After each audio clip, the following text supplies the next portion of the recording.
All right, let's take a look at another example of a paired t-test. Most people are definitely dominant on one side of their body, either right or left. For some sports, being able to use both sides is an advantage, such as batting in baseball or softball. In order to determine if there is a difference in strength between the dominant and non-dominant sides, a few switch hitting members of some school baseball and softball teams were asked to hit from both sides of the plate during batting practice. The longest hit in feet from each side was recorded for each player. Does the sample indicate that there is a difference in the distance a ball is hit by batters who are switch hitters? Okay, so you're looking at that difference between dominant and non-dominant sides. We have that paired data. So you'll be doing a paired t-test on this. And I would like you to pause the video and give this a try. I will tell you that the test statistic I got was like 47. So it's a really big test statistic. So don't panic if you get that. That is actually correct. So go ahead, pause the video and give that a try.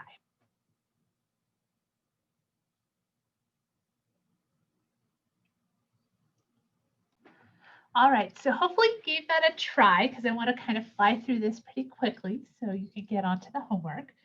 We're testing the claim here that there is a difference in the distance hit, dominant side versus non-dominant side. Okay, and my null hypothesis, so mu d, is that there is no difference between the two sides. And then if I do dominant minus non-dominant, okay, they're actually asking, is there a difference in the distance hit? So they're not indicating which direction that difference is going. So I'm going to use the not equal to 0. And then that subtraction, I did dominant minus non-dominant. We don't know, I didn't see anywhere on here that said random sample, so I'll put not stated, but it definitely is paired, so I'll check that off.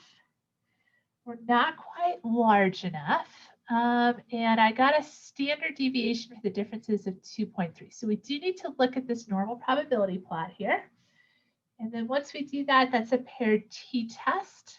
And I've got a test statistic and a few things here. So let's go take a look at that spreadsheet and data set. All right, so here's my differences column. There's my standard deviation of 2.3 and my D bar, the difference, the average of my differences is 25.1.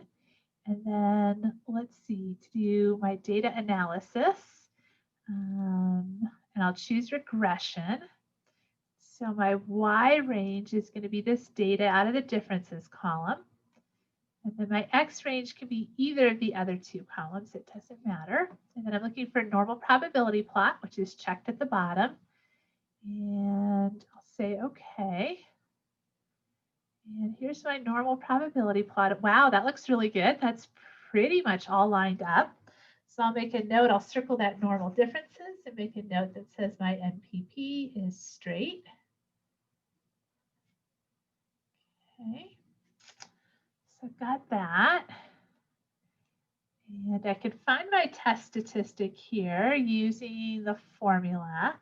And let's actually use that t.test to get our p-value. So t.test, open those parentheses, and then remember you're going to highlight one column and then the other column.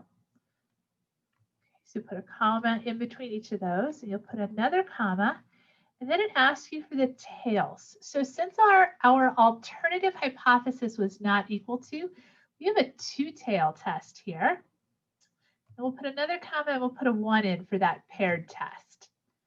Okay, so our test statistic is 2.3 times 10 to the negative 20, which is very, very tiny. Okay, that's an awful lot of zeros. So there's one way of getting our p-value. Let's use the data analysis, and we'll use that paired test on there as another way to do this. So if I scroll down past regression, I get that t-test paired. And so it wants us to highlight one column and then the other column. Here we go. We'll say OK. And Here we go. So I have a test statistic of about 47.4. And this is a two-tail p-value. So you want to pick this p that says two-tail next to it, and it says 2.3 times 10 to the negative 20. So that's the same thing we got on the other one. Okay. And you can also put this into the one mean t-test Excel calculator page and do it that way. So we have all of the information we need to go ahead and finish this problem up. So let's do that. All right, so I made some of those notes here that the NPP was straight enough. I put that standard deviation, D-bar, my test statistic, my p-value.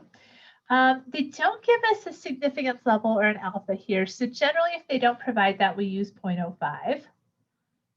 But it's not really going to matter what we use because 10 to the negative 20 is so small that p is guaranteed that is absolutely smaller than alpha. So we do reject the null. With p equal to, let's see, 2.3 times 10 to the negative 20, at the 5% significance level, we do have sufficient evidence that the distance hit by dominant side versus non-dominant side differs. And actually, we need to stick this word mean in here. So we do have sufficient evidence the mean distance hit by the dominant side versus the non-dominant side is different. All right, that is our last example of a t-test, or a paired t-test, sorry.